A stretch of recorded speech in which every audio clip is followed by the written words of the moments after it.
Oi, desejo que você esteja bem, que esteja em paz. Esse é o canal Missão Maravilhosa Graça, um canal não religioso e nem irreligioso. Nós apenas anunciamos o reino de Deus. O reino de Deus está próximo de você. Anunciamos esse reino através da espiritualidade de Jesus. Sim, é o reino de Deus apresentado por Jesus Cristo. Por entendermos que os ensinamentos de Jesus são imutáveis e os tempos são mutáveis. Por isso, esse é o quadro Espiritualidade Cristã Contemporânea. Meu nome é Rafael, para quem chega aí, e eu sou apenas um homem que é discípulo de Jesus, e com o Rodrigo e a Luana estamos aqui nos empenhando para mostrar a você como que a espiritualidade de Jesus é sustentável. E, por outro lado, os séculos, o mundo não é sustentável. E nesse sentido, nós falamos em outros quadros aí de várias questões que surgiram ante o cristianismo e em oração, né?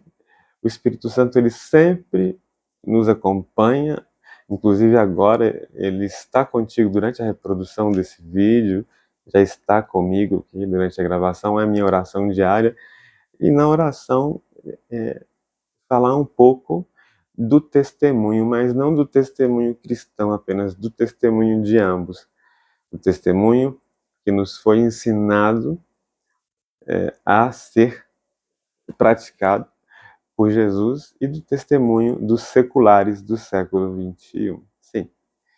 Então, nesse sentido, eu vou usar o Evangelho de Mateus, porque o Evangelho de Mateus, eu gosto muito dele porque ele tem uma sistemática, ele divide a história de Jesus em sermões. Então, é muito sistematizado. Iniciando, a introdução é justamente um verso dele escrevendo sobre o testemunho. Jesus diz em Mateus 10, 32 a 33, todo aquele que me confessar diante dos homens, também eu o confessarei diante do meu Pai, que está nos céus. Mas aquele que me negar diante dos homens, também eu o negarei diante do meu Pai, que está nos céus. Ou seja, estamos falando de testemunho. Testemunho para nós cristãos é uma ordenança vinculada a uma promessa, não é? Então, é algo importante. E existem duas realidades deste mundo que muitas vezes são negligenciadas, são desprezadas. Eu diria que a primeira carta de João 5,19, esse mundo jaz no maligno. Sim, o mal contaminou o mundo e quem exerce influência aqui é o diabo. Sim, nós acreditamos que o diabo existe, é importante porque desde o século XVII ele tenta parecer que não existe. De igual forma, no Evangelho de João 17, verso 14, eu dei a eles a tua palavra, Pai, e o mundo os odiou, porque não são do mundo, assim como eu não sou do mundo. Vê que esse mundo não é o que nos espera, vê que esse mundo não como a transtornada teologia da prosperidade diz, né? Eles querem fazer da terra o céu, né? Que Deus quer que você coma do melhor dessa terra, Deus quer que você tenha o melhor dessa terra, é não ser influenciado pelo maligno. Isso, eu gostaria de te dizer que ele, desde o século XVII, com o iluminismo e a razão declarando a morte de Deus, ele não se manifesta mais como se manifestava através de possessões, mas ele influencia. Ele influencia esse nosso lado que busca o prazer a todo momento, Mas eu tenho uma outra realidade desprezada para você e ela é boa, que também está no Evangelho de João 14, de 16 a 21. Eu rogarei ao Pai e ele vos dará outro Consolador, a fim de que estejais para sempre convosco, o Espírito da verdade, que o mundo não pode receber porque não o vê nem o conhece. Vós o conheceis porque ele habita convosco e estará em vós. Vejam, ele diz que o mundo não vê o Espírito Santo porque eles não podem, porque eles não o conhecem, porque ele é o Espírito da verdade. O pai da mentira é o diabo, ou seja, há uma oposição nesse sentido e esse mundo é de mentira, sobretudo no século XXI. Então, o Espírito Santo, ele é que mantém nossas casas, ambientes sagrados, protegendo-nos da influência do mal. E assim eu vos digo, cedam à influência do Espírito Santo. Não resistam. Eu digo por experiência pessoal, porque a influência do maligno é de matar, roubar e destruir. E ele pode fazer isso, desde que você o convide para entrar no seu coração. Bom, o primeiro sermão, após Mateus apresentar aqui João Batista e a vinda do Messias, é o Sermão da Montanha, que acontece nos capítulos 5 e 6. Jesus basicamente ensina ali, ensinar, ele diz, né? Ele ensina aos seus discípulos como que é a felicidade na sua existência, como que é a felicidade na existência do reino onde ele, o Pai e o Espírito habitam eternamente.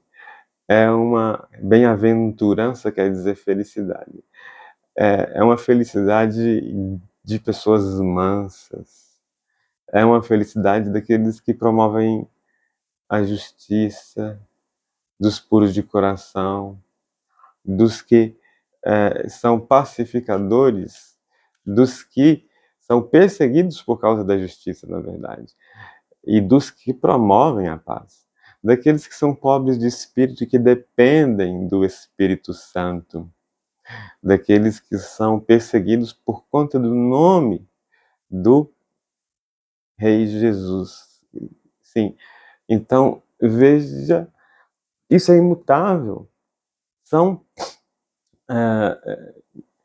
qualificações existenciais que disciplinadamente nós vamos adquirindo.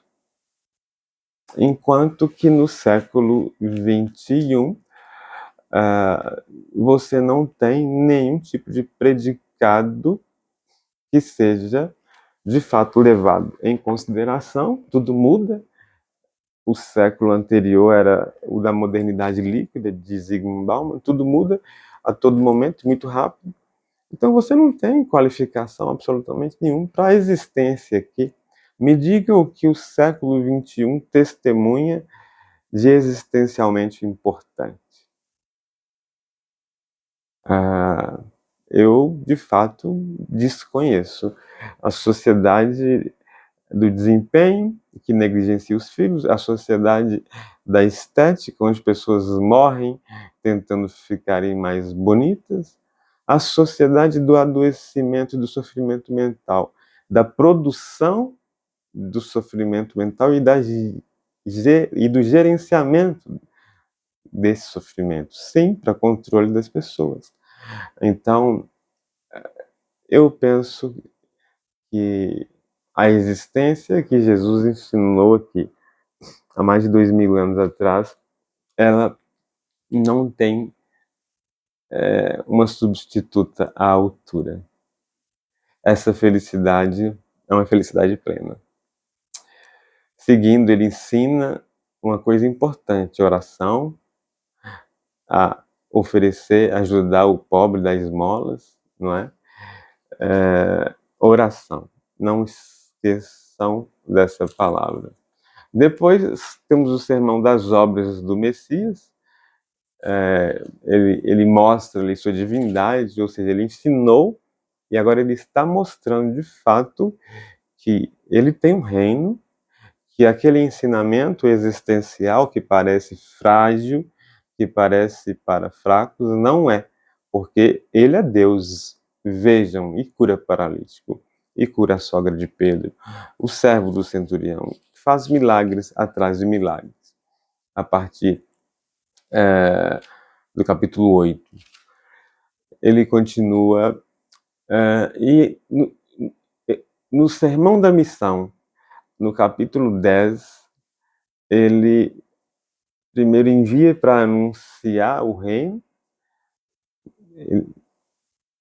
e ele fala das perseguições que eles sofrerão, e durante essas perseguições eles vão ser chamados diante de reis e príncipes, e ele diz: e vocês testemunharão o que viram e ouviram a meu respeito. Ou seja, outra palavra, o testemunho. No reino de Jesus é importante testemunhar o que nós vivenciamos. E ele insiste mais uma vez, como eu falei no verso quando iniciávamos essa reflexão. Então, no Sermão da Missão, ele é muito interessante porque ele, primeiro, ele também fala das implicações. Olha, vocês, a gente não tem onde reclinar a cabeça, nós vamos ser perseguidos. E ele fala, olha, quando forem levados diante das autoridades, lembrem-se de testemunhar o que vocês viram e que vocês conviveram com o homem Deus, com Deus homem. Seguimos então, né, do Sermão da Missão, ele vai ali, as obras questionadas do Messias, no capítulo 11, depois ele fala do Sermão das Parábolas, onde Jesus volta a ensinar alguns ensinamentos mais complexos, usando as parábolas. E ele vem ao Sermão da Comunidade, que é belíssimo, onde os apóstolos começam a se perguntar quem seria o maior entre eles, e ele dá uma super aula de comunhão, de vida em comum, gravem isso. Ele fala da ovelha perdida, que ele deixa a esperar as 99 para ir buscar uma que está perdida. Ou seja, ele diz, não abandone ninguém, né? Não abandone ninguém, a correção fraterna, sempre o perdão. De fato, até aqui, eu não consigo observar nenhum tipo de ensinamento sustentável do século XXI. Ensinamento, sim, nós vamos falar de testemunho depois. Ele continua então e vai para o capítulo 24, o sermão escatológico, onde basicamente ele fala da sua segunda vinda, e depois que ele for testemunhado por todas as nações, ele voltará. Ou seja, é uma espécie de responsabilidade. Ele diz para os apóstolos, olha, quando eu for testemunhado, quando todas as nações conhecerem meu nome, eu voltarei. Eu voltarei. Vou preparar-lhes lugar. E lá na frente também, no capítulo 28, no último capítulo, no verso 16, ele deixa a missão, ele, depois da ressurreição, ele agora diz, fazei discípulos no mundo inteiro. E como que nós fazemos discípulos? Sempre testemunhando, sim, sempre testemunhando. São 3 pilares do testemunho cristão. Eu disse no Sermão da Montanha a oração, no Sermão da Missão o anúncio, o testemunho do Cristo e do reino do Cristo, como também no Sermão escatológico, e a vida em comunidade, no Sermão da Comunidade. Nesse sentido, o que nós testemunhamos hoje na realidade? nós cristãos radicais. Radicais no sentido de estarmos vinculados à raiz, de não estarmos na superfície, de sermos árvores que balançam para lá e para cá.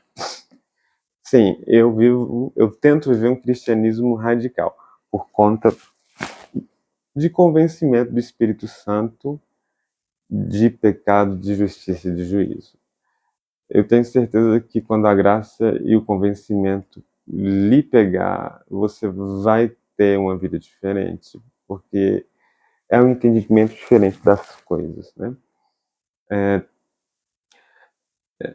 Então, o tripé oração, vida em comum e anúncio, pregação, testemunho é a vida do discípulo. Isso é vitalício, né? Testemunhar o reino é anunciar o reino, pregar a palavra. Anunciar o reino é pregar a palavra, ensinar o que é o reino. É o que ele fez no Sermão da Montanha.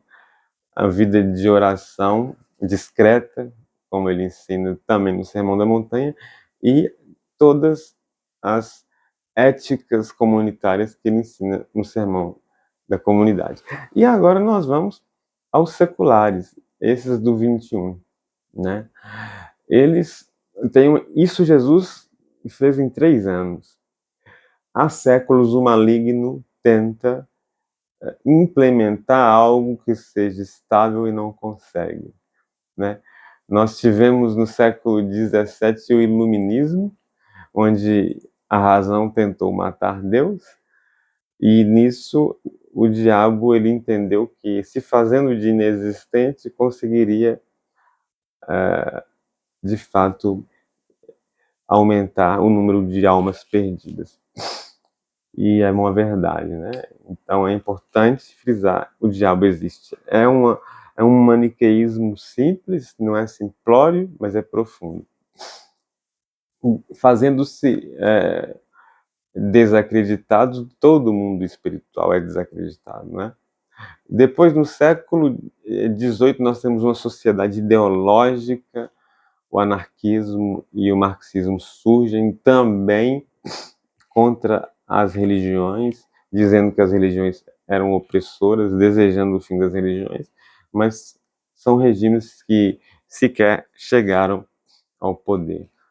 E aí chega o século XIX com o liberalismo teológico, relativizando a Sagrada Escritura, não é? Olha, Jesus não andou sobre as águas, ele teve uma experiência teologal e nos ensina a superar nossas adversidades. Então, o século XIX foi difícil, né? Eu peguei um pedacinho dele assim e eu ouvi algumas coisas que de fato eram muito estranhas. Aí temos o século XX. O século XX é o século do pragmatismo, é o século que não tem prioridade em relação a nada que não seja o trabalho ou ao consumo, o materialismo. É uma sociedade de resultados, o século que se finalizou aí há 25 anos atrás. E é dele que brota o século XXI, que vem como resultado dessa sociedade de resultados, com famílias disfuncionais, com uma sociedade baseada na interação com a internet, com a inteligência artificial, de onde surge uma nova religião que promete imortalidade, a tecno-religião, segundo Yuval Harari, um professor PhD em História da Universidade Hebraica de Israel. Em troca da extinção da ideia de Deus e do plano salvífico de Cristo, eles prometem a imortalidade. De fato, eles não conseguirão, porque teriam que ter acesso à mente, e a mente não é acessível senão por Deus e a quem nós dermos conhecimento, né? A mente, de fato, é nosso espírito, marca indelével. O século XXI ele também veio com um movimento ideológico anticristão muito forte, sobretudo no Brasil, o desigrejamento. Nos atacam na internet, no YouTube, assim, abertamente, de maneira ostensiva, dizendo que somos uma seita. Imaginem. E se dizem ou não um movimento, mas tem CNPJ e Pix, e se dizem não cristãos, mas falam de Jesus Cristo o tempo todo. Fato é que, vejam, por isso que Jesus repete tantas vezes, muitos se perderão, muitos se perderão. Porque eles dizem que o cristianismo é algo que se refere ao Cristo. É uma seita. Isso é blasfemar contra o cabeça dessa igreja, que é o cristianismo, que é Cristo. Então, enfim, quem decide é Deus, mas o início da equação eu posso tentar fazer, o final é Deus que faz. E nós temos Guy Debord, um filósofo, sociólogo francês. Minha formação é em sociologia e psicanálise, só para deixar você tranquilo que eu não estou pegando recortes de internet, eu li, tenho os livros, a obra, estudei. Guy Debord, ele fala que, de fato, a ausência de significado ela se instala, tudo é representado, sobretudo por conta dos aplicativos de imagem. Então as pessoas perdem vocabulário, as pessoas se emburrecem, e daí, por essa sociedade de imagens instagrâmicas, TikTok, né, surge o fenômeno que antes era uma patologia individual, surge o fenômeno patológico do narcisismo cultural. Todos querem ser apreciados, todos querem ser aplaudidos, todos querem ser o centro das atenções. Nessa grande ilusão do narcisismo cultural, um movimento dissidente do feminismo, o seja o que você quiser ser, né? Eu posso ter o que eu quiser, de fato, finaliza o grande achado desse século, que é eu, Deus de mim mesmo. Os homens estão se venerando, não há amor mais, e, na verdade, o anticristo fará deles um grande coletivo de pseudo-deuses, servos descartáveis, enquanto não instala ordem, a sua ordem global. Então, pegando um testemunho e outro, com os princípios de cada um, nós percebemos que os princípios do século XXI, eles mudaram, como mudaram do século XX, XIX, XVIII, e daqui a pouco mudarão novamente. Não são estáveis. O tempo neste mundo não é estável, os valores mudam e estão mudando sempre para pior. Quem dá testemunho do século XXI hoje é uma pessoa descrente em Deus, é uma pessoa violenta, porque os ataques desses desigrejados são violentíssimos, é uma pessoa envaidecida, completamente adoecida, sem lucidez mental, corrompida pelo narcisismo cultural. Esse é o único tipo de testemunho que eles podem dar. Nós não. O único testemunho que nós podemos dar é esse. Uma vida de oração, de intimidade com Deus, uma vida em comum, partilhando a mesa, partilhando a existência, e uma vida de trabalho em prol das pessoas, anunciando o reino, porque ao anunciar o reino nós estamos dando a oportunidade das pessoas conhecerem esses princípios imutáveis e, de fato, viverem a espiritualidade de Jesus. Agora, em relação à quantidade dos que de fato demonstram isso, se deixa ou não a desejar, é difícil de dizer. Eu lhe digo que é fácil reconhecer um cristão radical. Não existe outro tipo de cristão no meu entendimento. Se a pessoa se diz cristã para você e ela não pratica os princípios existenciais do Evangelho, né?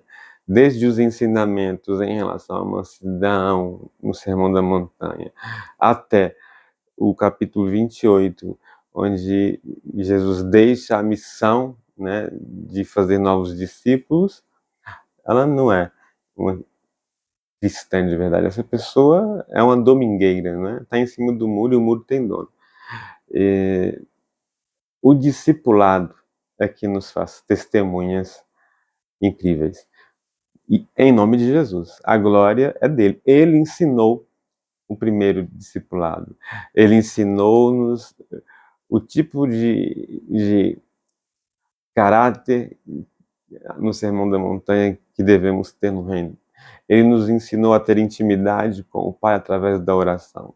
Ele nos ensinou a ser generosos. Ele nos ensinou a ter uma vida em comunidade, nos corrigindo fraternalmente, onde ninguém é maior que ninguém.